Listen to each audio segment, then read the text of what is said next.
chase swarms all over the city. I get text messages, emails, phone calls from hysterical people. The first question I always ask when somebody reports bees is I say, you have to send me a picture. And a lot of times people send me pictures seasonally. A lot of carpenter bees right now, and people say, my God, they're swarming all over the place. And you know, they might have 1 or 2 females just kind of buzzing around doing their thing, and they want us to relocate those types of things. And you know, it's a seasonal native bee, so they'll go away, and that's basically what I tell people. Just be patient, and they'll eventually die off, and then you'll see them next spring again, and so on and so forth. How many people have put out mason bee houses this year? I would encourage everyone to get a mason bee house. This thing here costs, I think it was like 30 bucks or something online. You can go to crownbees.com. These are our native solitary bees. They do a wonderful job pollinating your gardens. Your honeybees will not pollinate your gardens. The honeybees are after the locust trees and everything else that's blooming tree-wise. They'll just totally ignore your garden. So that's where these guys come in most handy. They need just as much help as honeybees do, by the way. So all the neonics and all that stuff, they're doing just as equal, if not more, damage to the native bees. So we need to support them as well. So where does this type of thing have to be hung up? I put it up underneath the eaves of my chicken coop. You kind of want to put it in a protected area so it's not getting rained on all over the place. And like honeybees, this does require, if you want to maximize the potential, you have to do a little bit of maintenance on them, in that once they go dormant, meaning the adults have the queens have basically done laying, and you don't see them buzzing around in your little houses. Even if you're using straws, I actually like the straws better, by the way. They use the straws first and then they go after the blocks. You have to put them you have to basically put your house or the straws, whatever it is, in a very, very fine mesh stocking. And that's to keep out a parasitic wasp that will actually go inside of here and basically parasitize all the larvae that are essentially developing. It's native, you know, the wasp has always been here. It's just they kind of live side by side with one another. Sometimes you'll have excellent results without the net, and other times you will not. It just depends on what's going on in your environment. In my area, there seems to be a lot of wasps around, so I have to basically protect my mason bees if I want just as many the next following year. Just real quick, probably a lot of people have seen this already, but I do like to experiment with bees. I don't like to experiment, you know, I'm a treatment-free beekeeper, so I don't believe in using chemicals and things, giving my bees chemotherapy to get rid of mites and so on and so forth. I started using double deep frames. It's literally just 2 side bars. I basically notched them and glued them and stapled them together, and I'm actually running 5 colonies this way right now. I like it because there's large uninterrupted combs that act as the brood nest. The queens just have really just nice, open, beautiful laying patterns. Obviously, you can't extract this, so you know, mainly I'm just doing this kind of on an experimental basis. I use all deep hive bodies and frames.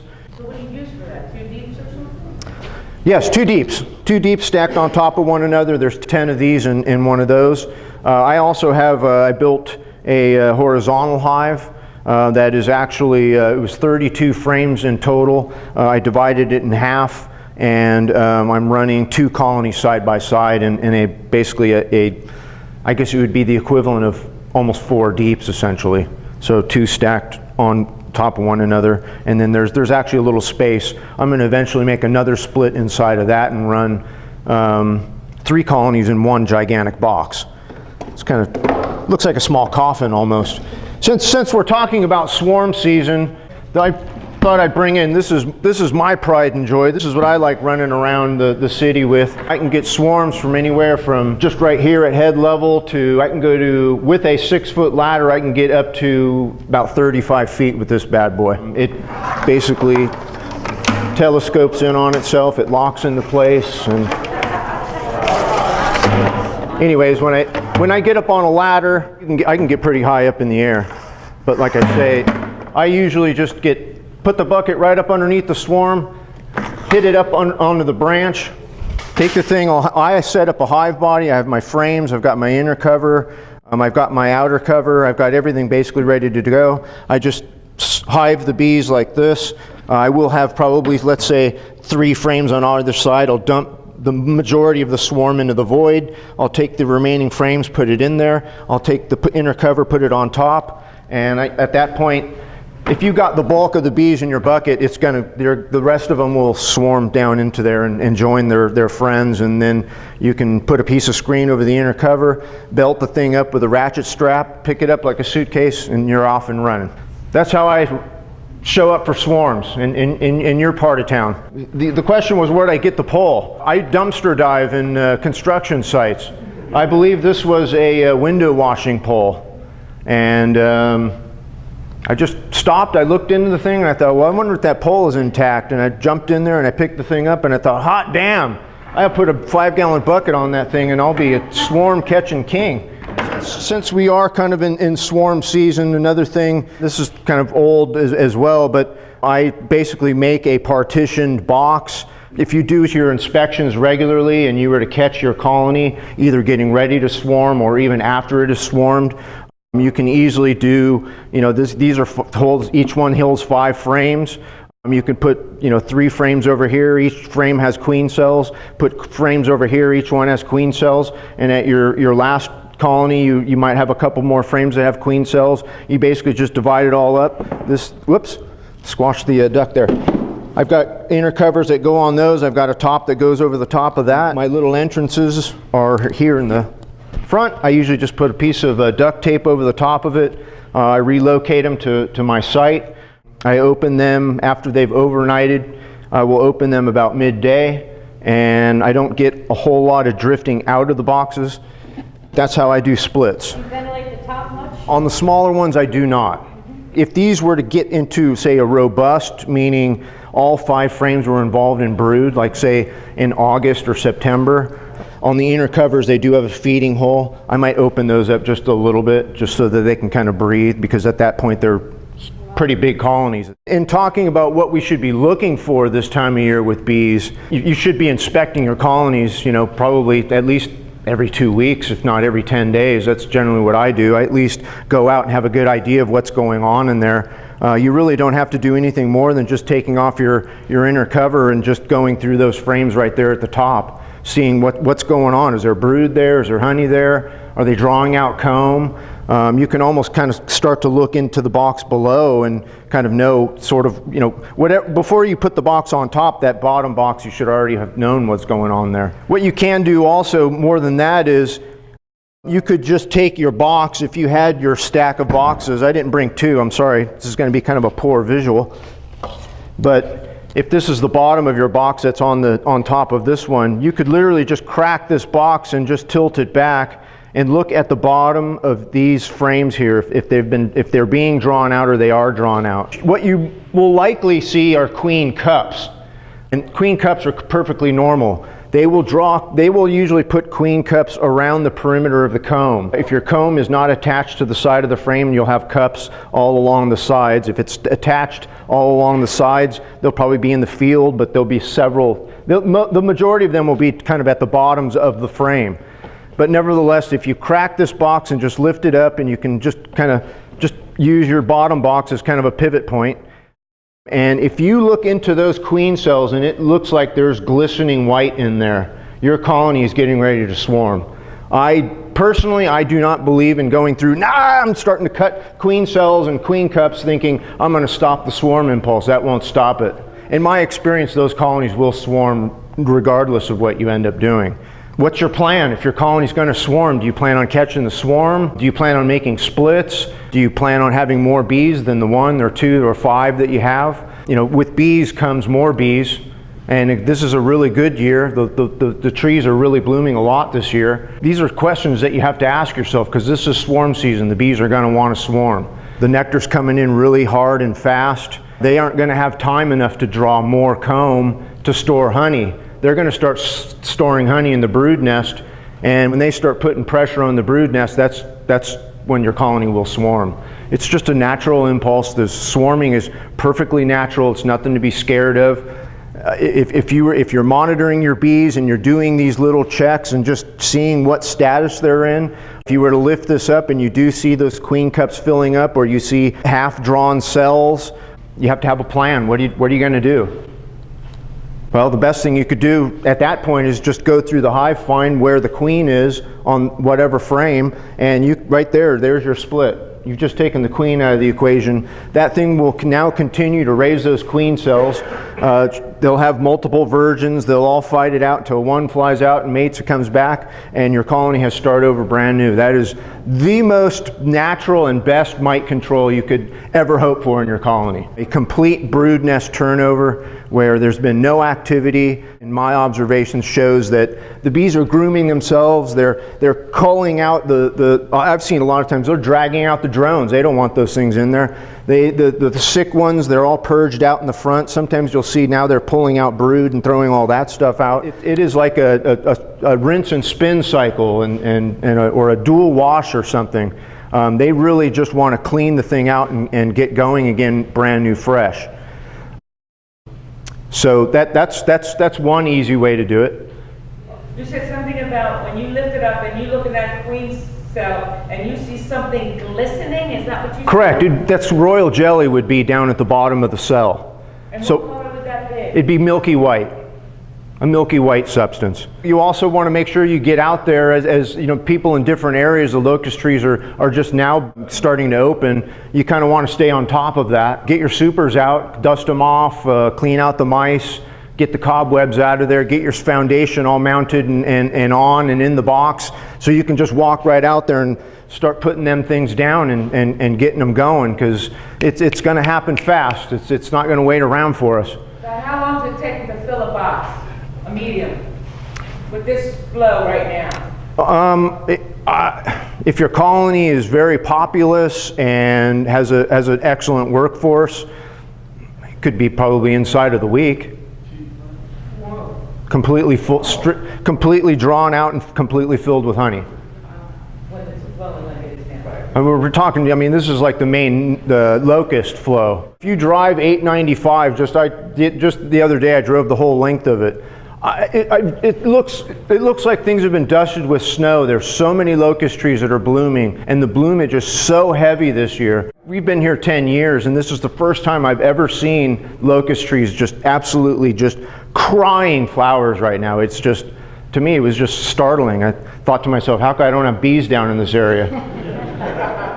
How tall of supers can you go? I usually go to about 5 deeps. Okay, so Say that again? I don't have deeps, I have mediums. Mediums. Well, let's see, it takes about 3 mediums for two deeps, thereabouts. So, is that right, Jerry? About 3 mediums for 2 deeps, so you'd have about 7 mediums maybe? Altogether, including the birds. You potentially. When it comes to like determining what's a brood nest, I run what's considered a limited brood nest. I don't use the queen excluder whatsoever. I just never have. I've never had a problem where I don't know why the notion of, my God, I got to have this, otherwise the queen will lay in my honey supers. Well, to me, the beehive is their thing. They can do whatever they want to inside of that box, and it's me that makes the adjustments. So I usually, when I'm coming out of springtime, my bees are already on 3 deeps. That bottom deep is probably completely void. It's completely open. As they come out of winter, they would be probably in that 3rd deep. And what I would do is I would add a 4th as they basically built out that top deep, and they would move up into that deep and start storing honey. And as the honey starts to come in, the brood nest is pushed down into the hive. Just exactly how it is in a tree trunk of a tree. The bees go up in the wintertime into the honey. They come down, back down onto the basically into their brood comb as the flow forces them back down again. So that is how I run my bees as well. No, I do not move any boxes anymore. No, I used to do all the reversals and doing all that. And I just stopped doing all that stuff. I've just found it's completely unnecessary. And because of the volume of bees that I am managing at this point, I don't have time to be running around reversing boxes. And I'm doing everything that I'm doing. I'm working out of my garage and a carport. And probably maybe over 100 colonies, trying to store boxes and trying to preserve frames of comb and all that stuff. Try to store as much as I possibly can on the bees at all times.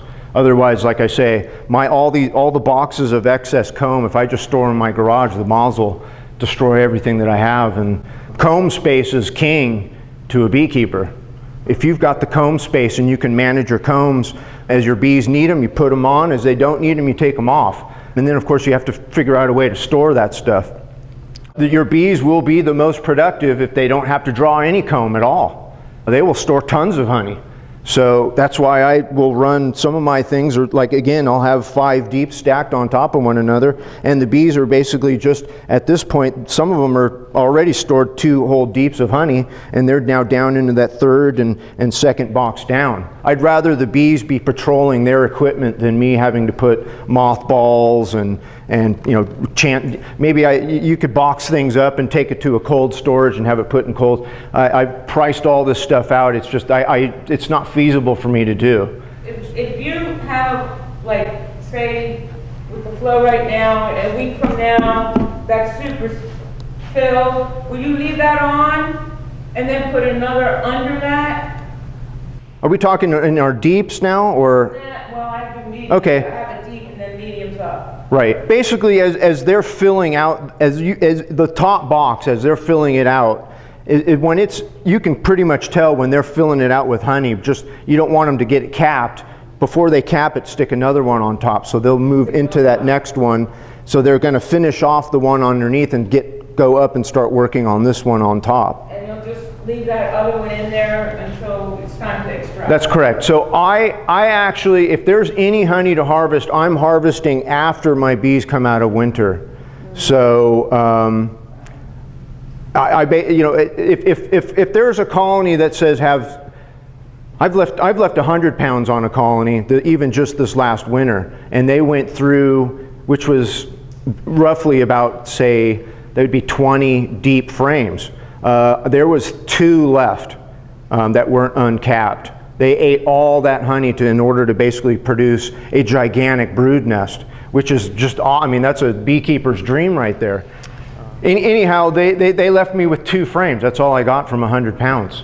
This last year, it wasn't so good because see, we're 2019, so spring of 2018, we had all that rain that washed out a lot of bloomage. So a lot of that excess honey that I potentially could have gotten was all washed out. So I'm hoping this year the bees are a lot more productive. Of course, I'm also looking out my door as I'm basically getting ready to leave to come here. I had a swarm move into a stack of boxes that I had just moved out so I could put them on my bees tomorrow.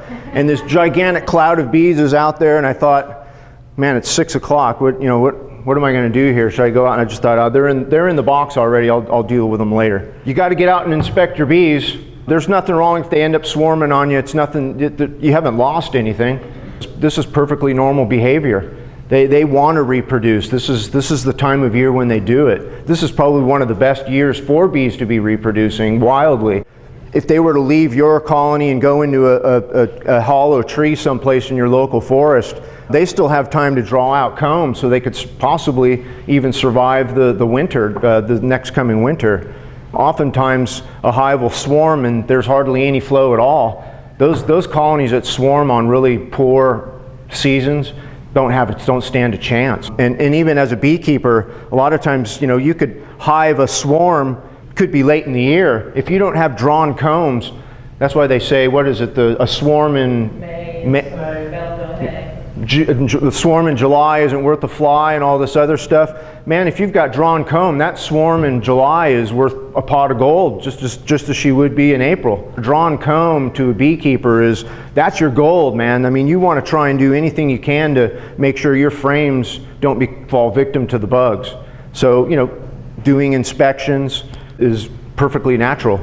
I use small cell foundation for the brood nest. When I start colonies, or say my overwintered splits, which would be 5 framers, when they are split up into their own boxes, individual boxes, so they have 5 drawn frames, I would put 5 additional frames of small cell foundation in there and let them build all that out. I have gone more into foundationless. This shows you right here that you actually don't even need frames. I probably won't be buying foundation next year. I'm probably just going to go more almost 100% into foundationless. When they're in a certain stage, especially when they're smaller, they are going to draw out quite a bit of the worker comb. And then later on, when the flow when the nectar starts to more increase, you'll start to see the cell sizes get bigger, and they're preparing for basically swarm season. The queen will want to lay unfertilized eggs so that they have lots of males, so that they're relevant in the environment. But at the same time, the larger cells are great for them for storing honey. Once the flow really starts, you're going to start getting different patterns. The one thing that really kind of ticks me off is when I put a frame of foundation in, and if for some reason a colony of bees were override it and put a larger cell on top of all that stuff, and to me it's like, that was like $2 down the drain, damn it. I'm getting to the point where it's just like, you know what, they're going to sometimes do what they want to do. I use jumbo craft sticks. You can buy them at Joann and Michael's. You can on a standard frame, whether it's a medium, a deep. I use 3 of them. On mediums and on deeps, I also use. I don't have an example here, and I apologize for that. I usually use bamboo barbecue skewers as vertical supports. If you're going to set up foundationless on deeps, you want to use 10-inch bamboo skewers. If you're going to use mediums, you want to use 12-inch bamboo skewers. The 12-inch, if you cut them in half, you can get 1 stick will do 2 uprights on a medium. Otherwise, you need 2 on a deep. So for the cost of 3 popsicle sticks and 2 bamboo skewers costs like a dime, whereas a piece of foundation costs you $2. So when you're, perhaps putting together several hundred frames, I don't know. I'm a cheapskate, and I wholeheartedly admit it. But yeah, foundationless is totally possible. It just takes a little bit of extra time. You have to go in and just make sure that sometimes the bees can get wily, and instead of drawing right off the popsicle stick, sometimes they'll go a little bit off to the side, which kind of encroaches on the next frame, and then the next one gets encroached, and so on and so forth. So when you're using foundationless, I always just get in there and just do a quick inspection and make sure everything's lining up properly. If it's not, I make the quick adjustment. If you got to get on top of it fast, so that's why I say I do inspections. I'm not scared of doing them. I just want to make sure everything's going according to my plan. I get a little bit of say in it because I got to manage these darn things. The reason why I put the verticals in is for extraction purposes. On a deep frame without the bamboo skewers, you have a high potential of a blowout. What I usually do with all my foundationless frames, even if they've got a support in the middle or not, obviously you uncap the frames, and I always start them off at a slow speed. I've got an electric motor on my extractor, so I run it 50% for about 5 minutes. That spins out the heaviest amount of it. Once it starts lightening up, then that comb will probably withstand the centrifugal force. The other thing is, if you're using foundationless, you want to absolutely, and if you're going to extract foundationless, you want to make sure that your combs are cool. Meaning, if you go out in, say, July or August or sometime like that when it's hot outside and the bees have been on your combs all day, you take it out of the field and you put it in your basement. I'd let it sit overnight. That way that wax will almost solidify, basically. It will withstand a lot more abuse from your extractor. If I ever have a question on one, I'll actually wrap rubber bands around the thing and then I'll put it in the extractor. And that also seems to hold things together. Like I say, the bamboo skewers work excellent.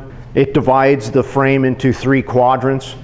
If you happen to have one quadrant that gets damaged for some reason, maybe the wax moths start eating one part of it, you can just cut out that one little quadrant and you still have 2/3 of the comb space that the bees can use. If you're looking for cut comb, you have 3 beautiful sections. You just and drop them into those plastic clamshell trays. It almost like fits perfectly they're at Costco for, I think you get 25 for, I can't remember how many, but that makes an excellent Christmas gift. How about drone management? Do you do any of that? that? I don't do drone management any longer, no. I used to cull drone comb. I used to put mediums into deep boxes, and once they drew it out, generally that would be a larger cell. The queen would run over and lay some eggs, and as soon as they were capped, theory is you take the thing out, and you could sell it to the Asian market. The Asian people love to eat that stuff. The chickens love drone brood, by the way. I don't know if anybody have chickens. It's kind of irrelevant. The chickens go absolutely wild for them. So when I do removals and I've got drone comb, the chickens are they're chomping at the bit to get my cold drone comb. My primary means of mite control are just mainly doing splits, breaking the brood cycle, allowing the bees to make their natural processes. Hopefully they're not completely infested with mites. If they're totally infested with mites and the colony is just downright sick as a dog, you've got bees crawling around all over the ground, some of them have deformed wings, even breaking the brood cycle probably won't save them. They have if you've got a severe outbreak like that, most people would say, go ahead and destroy them or whatever. I have done brood breaks on them, probably with low success. The secret, in my opinion, is to get on top of it early. The majority of my splits and brood breaks would be in June, and that's kind of at maybe the highest potential of the colony, meaning the flow is basically over by that time. We're moving now from trees into large bushes. If you happen to be in the city, of course, there are still trees blooming there. A lot of linden trees still on the street. A lot of other street trees are still blooming in the city. I like the city. The city has more of a consistent flow, in my opinion. Certain neighborhoods are more reliable than others, for sure. I've driven all around my area. I know what's blooming by volume. I keep track of things basically on a monthly and kind of a weekly basis. I know essentially where I need to be every season as far as getting boxes out. I like to do things early. For example, I like to have my frames built and have everything all the foundation in the frames and everything ready to go, hopefully no later than the end of March. So I toil away chasing bees all active season, and I'm out toiling in the cold winter building boxes and culling bad combs and just trying to keep track of what's alive and what isn't, starting to plan for the next season. And that's kind of a life of an active beekeeper, at least an urban beekeeper, that is. Any other questions? Are you doing any mite counts? No, I'm not. Nope, I'm strictly on a calendar basis, like I say with my splits. I know how many split boxes I have. I know how many colonies I have. I know exactly which colonies that I target when I do splits, and they're certainly the ones that tend to be the strongest ones. Of course, the other problem is once you get into any sort of volume, it's just where do you put them all, and how do you manage it all? I mean, again, just stacks of boxes, 50, 60, 70 extra boxes. That you can't park your car in your garage anymore. Do you worry about creating mite bombs? And how many of your hives, like what percentage of your hives do you think go down because of mites? I think I might have had 2 colonies that basically I would consider collapsed from mites last year. What do you, I'm going to read an email. Basically, the essence of the email was her title was help, and I clicked on the email and I opened it. She says, I have an apiary. I keep an apiary of 15 colonies. She treats in the summer, in the late summer, and in the fall. And she had lost basically, I think she said 12 of her colonies. And this started happening like 5 years ago. She says all of her colonies can have consistent high mite counts, even though she consistently keeps treating for mites. What is she treating with? She was using Apivar, and she was using acid. She was vaporizing with formic acid, I'm sorry. In my opinion, there's no silver bullet for this stuff. Our number one enemy really is the forage. The forage oftentimes, and this is the first time in 10 years, I would say we're getting excellent forage this year. But technically speaking, I would say the vast majority of colonies that aren't seeing any form of nutrition in, say, July, August, and September are malnourished badly. One way you can find out whether or not your colonies are malnourished is allow your bees to collect as much honey as they possibly can this season. and then leave it on them. Don't harvest it, just leave it on them and monitor that. Monitor that through after the flow is over, which would be basically the middle of June, end of June, July, August, September, and October. And see just how much honey they go through in July and August and September and October. If you almost have no honey by October, your bees are literally starving to death in the late summer. And that is very common, actually. That's another reason why I don't tend to harvest until after they come out of winter, is because I want to make sure they got everything they possibly need. Number one, because I don't want to feed them. Again, I'm cheap. I don't want to be boiling water in my wife's kitchen and then running down in the basement to stir sugar because she doesn't want it all over her kitchen. And then I got to pour it all in jars and take it all out to the bees. It's just, for me, I don't need the work. There's so many other kind of issues out there. For example, even the pesticides. They mimic the issues with the mites. They make them weaker, they lower their immune system. Same thing with being malnourished. And the other thing is nosema. Nosema is quite prevalent. That also has the exact same mimicking of pesticide poisoning and mite issues. There are conclusive studies that show that the queens are actually horizontally transmitting viruses into her offspring. Sometimes we just really don't even know where all this stuff is coming from. The bee population is so polluted with so much stuff, whether it be the pesticides people are putting on in their yards, to maybe the poor quality queens that we end up getting, or those of us who aren't treating that are basically poisoning all of Maryland with our horrible bees that tend to survive for a long period of time. With regard to the issue you raised of bees consuming the majority of the honey that they've stored by, say, September or October, in particular with my Italian queens that don't seem to stop laying, right, based on the nectar flow. They seem like to ignore the fact that there's no more nectar coming in, and they just keep raising that population up, and then they just consume everything that they put away. Have you seen anything like that? I have seen it. Yep, I picked up last summer, a swarm had just moved into a row house down in Patterson Park. People called me in a gigantic panic, and they said that the bees were attached to the outside of their house. So I went down there, and by the time I got there, the bees had completely moved in.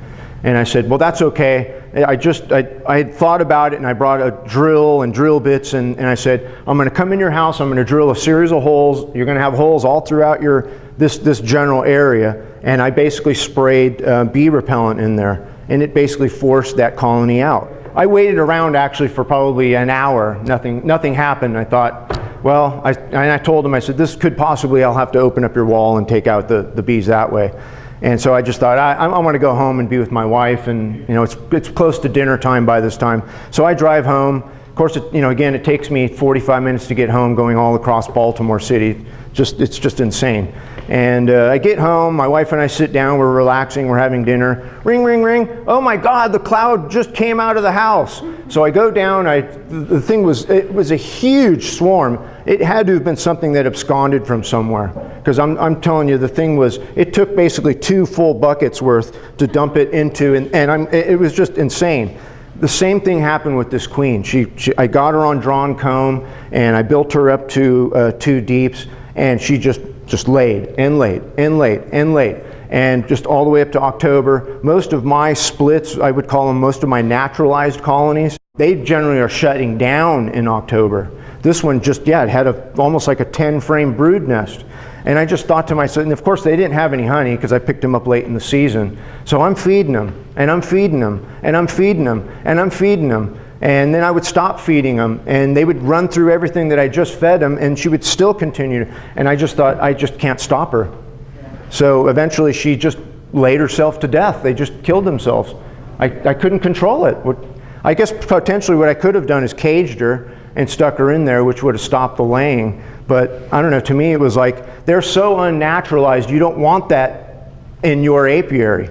You want something that seasonally starts and stops with the flows. So you might have a queen that's laying a lot this time of year, and then when the flow starts tapering off, it's like, you're hauling ass down the highway and you can see the traffic up ahead. You don't just keep laying on it until you get up to the traffic, and then You want to just let your foot off and just start drifting up to it, so that way you can just come to a nice slow. That's the way the bees should be. That's what I consider a naturalized colony. Something that just persists and persists. That's something that should be down in Florida or Texas, where the season is, they can grow for 11 months out of the year. If they're not seasonally adjusted, there's not a whole lot you can do about it. I see it, quite frankly, in a lot of packages.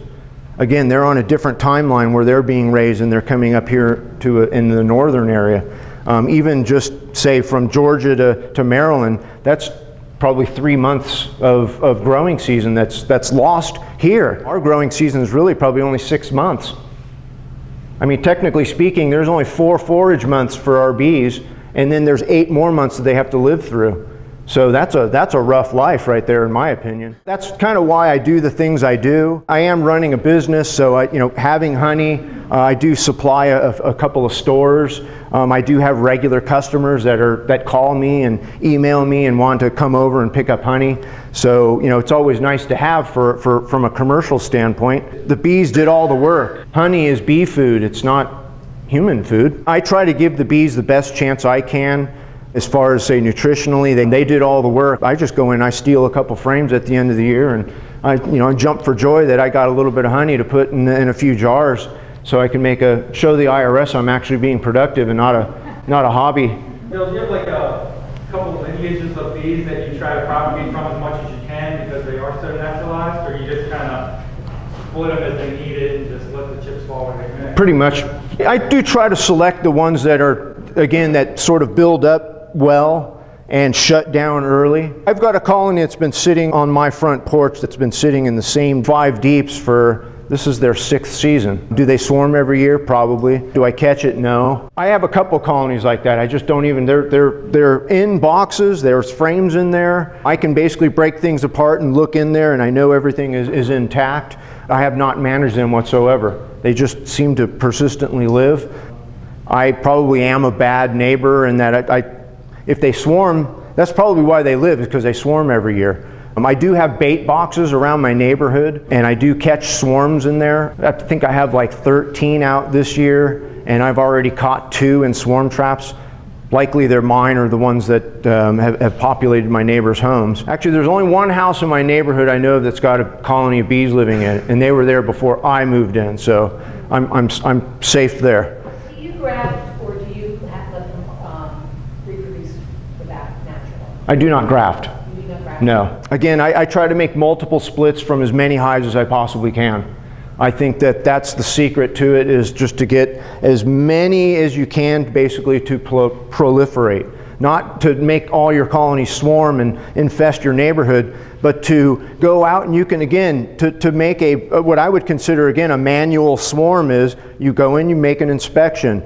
You find what frame the queen is on. You take that frame out, put it in a box. You could probably take, say, 1 or 2 more frames with bees, put it in a box, close it up, and that's put her somewhere else.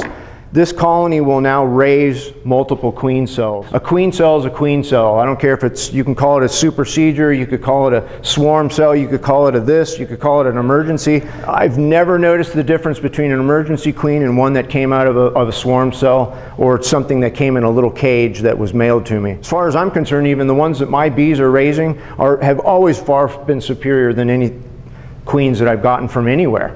I originally thought that I would stay with more of the Russian end of things. Since now I pick up swarms everywhere and I do splits and I do removals, I sort of gave up on that. Maybe once every, say, 2 to 3 years, there's a gentleman up in Vermont that I order about 6 queens from, just to kind of make he actually is raising Russian queens.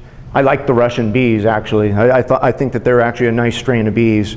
It's a very modest colony. It's not huge and it's not real small. It's just, it performs really well in our climate. So that's why I kind of get those. Otherwise, I would never have to buy queens ever again. When I need them, I just go eeny, meeny, miny, mo. Okay, I'm going to go find the queen. Boom. Now I'll have queen cells in 10 or 12 days, and I've got. If there's 3 or 4 frames that have queen cells, that's how many splits I can make from that colony. So you just have to look at your colony and decide, how do I divide it all up? And do I have the place to do it with? Do you have the box space? Do you have the stand? Do you have the box? Do you have the frames? Do you have the drawn comb? Do you have the inner covers? Do you have the top covers? And where are you going to put all that? If I made an inspection and I crack the boxes and I look at those queen cups, or if I see queen cells being drawn out, or if I already see capped cells. If you see capped cells, the chances are that your queen, it's already swarmed. It's as soon as there is a capped cell, that queen is basically going to get the hell out of there, because she doesn't want to mix it up with virgin queens will tear up your queen in an instant. So that's why she'll shoot out of there as soon as basically they have a couple of queen cells capped. Again, if I see, what I do is if I see that happening, if I know that they're in the swarm impulse, then I have to decide right away, how many boxes is it, how many frames is there? If you have a 10 frame box, or say 2 deeps, or say 3 mediums, whatever it is, you just have to now decide, how are you going to divide all that stuff up? You could potentially just say, I'm just going to cut it in half and just move one box over here and put a lid on it and close that one, put a lid on it, close that one, and that's basically what would be considered a walkaway split. Is the queen over here or is the queen over there? Who cares? Doesn't matter. If the queen's over there and she decides to swarm, you're only losing 1/4 of your population at that point, because this one will stay completely filled with bees. They're going to work on queen cells. This one here is working on queen cells, yet just only 1/4 of the population left. That's a great way to do swarm control as far as controlling your population. But again, I really like to just locate the frame that the queen is on. It gets you in a really good practice to spot her. And then at that point, however many frames you have with queen cells, essentially that's how many splits you can do. Now, if you really want to get down into the weeds, you could now start counting queen cells per frame and say, well, gosh, this frame has 6 separate queen cells and they're all hanging independently of one another. Well, you can now cut each one of those off and make 6 splits off of that one frame. But I personally don't like to do that. I just do it by frame.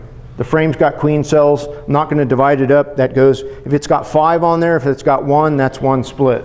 And like I say, depending on the frames, that's pretty much how I determine that. Do you have an estimate of how many like swarms and cutouts and other incoming bees you have? Well, I've picked up 10 swarms so far. See, how many splits have I made? I've got 4, I filled up 4 of these boxes already.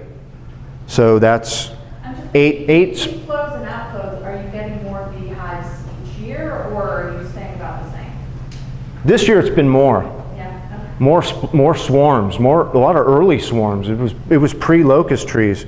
But that's why I say the flow this year is really intense. I think all the plants are just really, the amount of flower buds you see on everything. The red buds were spectacular everywhere I went this year. It was like, wow, from Annapolis all the way up through Baltimore was just, I was taking pictures and sending it back to my family in Southern California, like, oh my God, look at the flowers. This seems like a really good year. There's people calling. I know Stefano down in Southern Maryland, he's got all kinds of removals already lined up. He himself has been chasing swarms all over the place. This beekeeping thing's, it's a tough gig, man. It's something you really gotta really be somebody that can persevere to do this stuff.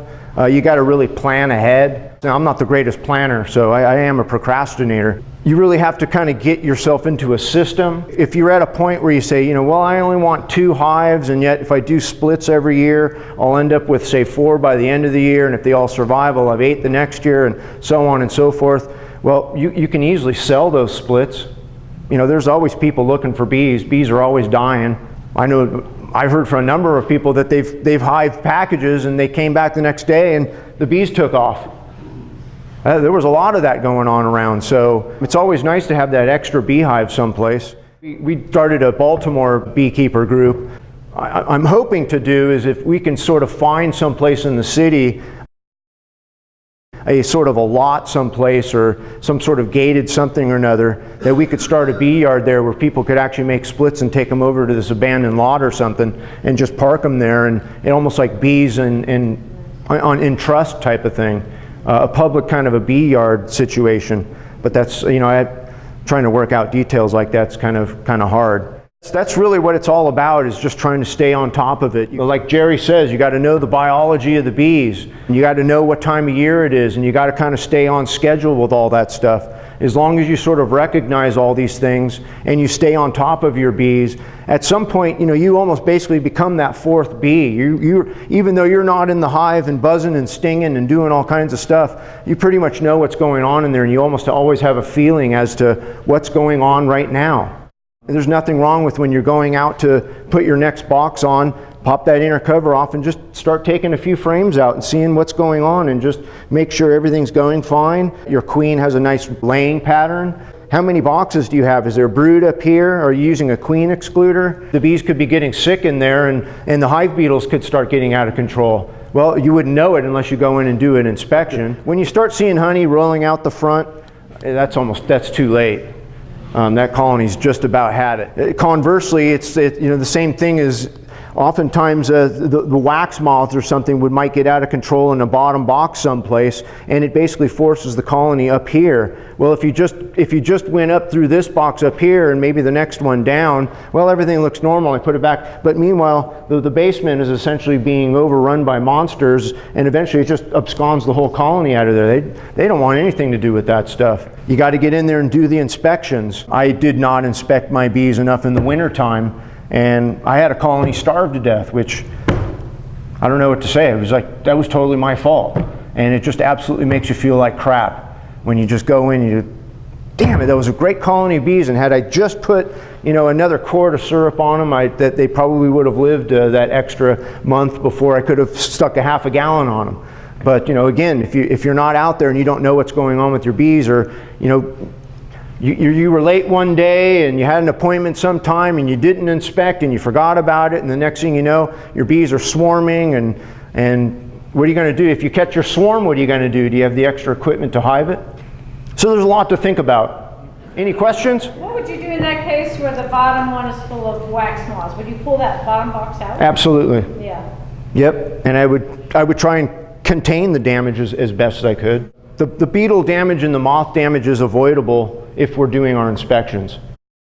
As long as you're not tearing your colony apart and putting frames over there and shaking bees over here and stepping on your queen over there and just getting, being unruly with your bees, there's nothing wrong with going in and taking boxes out and making inspections and carefully moving things around. There's nothing wrong with that. As long as you're going in there and you're being very methodical about things, you're really not going to hurt anything. How do you deal with beetles?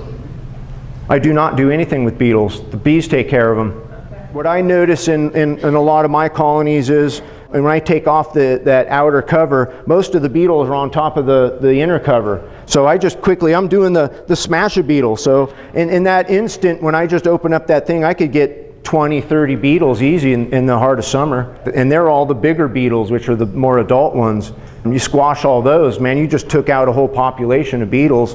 I've seen other people's bees, they're using those beetle blaster traps, which are the plastic things that sit on the top with the oil and the vinegar, the salad dressing mix and all that stuff. I see just maybe a few beetles here and there in those things. I see my bees keeping more beetles outside of the hive than there are inside of the hive. So as long as I see that, I don't worry about it. I only leave as much space as the bees can occupy. So if your bees can only occupy 2 boxes, I don't have 5 on there. I'll reduce it down to where the bees can occupy all the boxes. That's an appropriate brood nest. If it's too large, obviously, if your bees are way up here and they've got all this empty comb down here and it's completely uncontrolled, the moths, the beetles, they can get completely out of control, and eventually they'll just eat the whole thing up. The only way you're going to know is if you pretty much are, again, cracking your boxes open, tipping them back. Is there a lot of bees in each box? Yes. Then you can pull this one off and crack this third one down. Is there bees under here? Yeah. Okay, everything's good. I'm starting to put everything back together again. And you have a pretty good idea of what's going on in there. If you're going to treat for mites, obviously, you got to do your mite counts, and then you have to decide what you're going to use on them.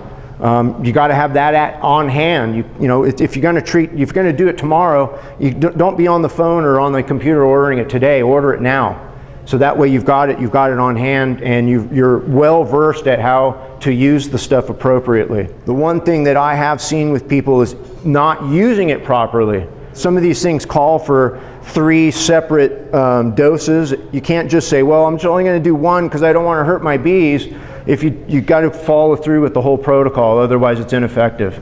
You're just, number one, you're wasting your time, and the chances are, in my opinion, the treatments are, you're doing more damage to the mites than you are to the bees. If it's part of what you are doing, again, I suggest make sure you've got the treatments, order them now, because the time is going to come up when you're going to have to probably decide what you're going to do for your summer mite control. How high off the ground are you keeping your hives, and what kind of stand are you kind of using? I used to use just basically cinder blocks with a landscape timber going across them. So I would get them off the ground, say maybe, yeah, maybe sometimes a foot off. What I used in a couple places are actually railroad ties, just sitting right next to one another, and I can get like 5 hives in a row on one stand. And sometimes I'll actually even take an old piece of carpet, put it down on the ground underneath the whatever I stack the hives on, and that keeps the grass and the poison ivy from growing all over your beehive. But I can't spray anything because my bees are right there. Do you use screen bottoms or in the winter? I do use screen bottoms, however, I'm a little kind of on the fence about it. I actually start to think that screen bottoms are okay. I think that if you were to open up your bottom entrance, you're going to get enough ventilation if you have a little bit on the top. Meaning if your lid on top is cracked a little bit so that you can get a little bit of a draft going through. I don't think that's, I'm not sure that screen bottoms are as effective as we once thought they were. I mean, as far as like mite control and all that. I'm a little bit more skeptical about it than I used to be. I used to have 100% screen bottom boards, but I also closed them off in the winter for sure. I definitely believe that having just an open draft, having just kind of an open bottom I don't find it good policy. Again, we have to think about what we're doing is we're making an artificial tree with these stacks of boxes here. And so they don't have in a tree, it's not a chimney where the air can just flow straight up and out. It's basically just a little hole in a sealed cavity. I do believe that a little bit of ventilation in the wintertime is appropriate, and I think that a little bit in summertime, especially in our climate, being that it can be so humid, a little bit is good to have, but not a lot, just a little. How critical is it when you're doing all these splits that you move the new split to a different location? Not critical whatsoever. I make my split that the entrance is closed. I make the split, I'll put it in the box, and I can just move it right next door. I will, if you're doing the split, let's say you did it midday today. The thing has been closed, it's closed, leave it closed until midday the next day, and that's when I'll pull the tape off. And I usually pull the tape off and stick it like here, and then you pull the other one and stick it right here. Bees actually will memorize objects on the hive, and that's why I don't believe in painting boxes. I don't have rows and rows of white boxes that the bees can't tell which box they just came from. Mine all look totally differently. It looks pretty beat up, but when you make that split and you put one piece of tape here, let's say for example, I put one piece of tape right here, and I'll put the other piece of tape, I don't know, like right there. They will be able to tell. They know it. I mean, you'll see the bees as they come out. The ones that are going like this, and then they go around like this, those are orienting. The ones that just, those are the older ones. You'd have lost them anyways, even if you'd moved your hive 10 miles away. Those foragers, when they come out like a lightning bolt, they don't know where they just came from. They're gone. Like I say, you'll see that the bees will come out, they'll line up on this thing, they'll start to fly around, they'll migrate around like this. They're memorizing what the front of the hive looks like. They're memorizing what's on the side of them. Then they start to go up like this. Now they're doing a topographical, and out of the bee yard they go. And here they come back. I don't tend to see that big of a population drop. When I'm splitting, each one has capped brood. So there's going to be a couple of generations of bees coming into the population as basically the queen cells are ripening and hatching and all that kind of thing. So they will have a good hardy population and basically an open brood nest. Once that queen flies out, mates comes back, she'll have basically probably 3 open frames that she can just reestablish a brood nest, and off they go. In this configuration, I have had very little trouble overwintering healthy colonies. If they were healthy, they were completely cohesive, and there was basically virtually nothing wrong with them health-wise. I do overwinter these treatment-free. I do feed them. I believe honey is the best policy, but if you got to feed, you got to feed. So I do buy 50 pounds of sugar from Costco for 22 bucks, I think it is, and I make sugar syrup and I feed them up. Any other questions? Do you put a lure in your big traps? Yes, I have a little plastic capsule that I put lemongrass oil in. If you put out swarm boxes, you want to try and use a box that is as propolized as possible. The inside should look like an old beehive. That propolized smell, if you can actually even get a couple of hunks of propolis and rub it generously around the entrance, if people, I encourage everyone to harvest some propolis. Put it in your freezer. And once it's frozen solid, take it out, put it on a chopping board that you don't mind getting stained, chop it up into lots of totally small pieces, almost like dust, and you can add it to Everclear, which is basically alcohol, drinking alcohol, the hard stuff. Once it is diluted in the alcohol, you can put it in a little spray bottle. You can take a spray bottle and spray the inside of all of your hive bodies, and it'll essentially, the alcohol will evaporate and the propolis will stay, and it will basically propolize the inside of even your new hive body. But that's how you can turn say a plywood box into more of an attractive swarm trap, is by having a little propolis spray and just spray it around in there. That smell, the bees just love that smell. The older and gnarlier the boxes, the bees just love it. Any more questions?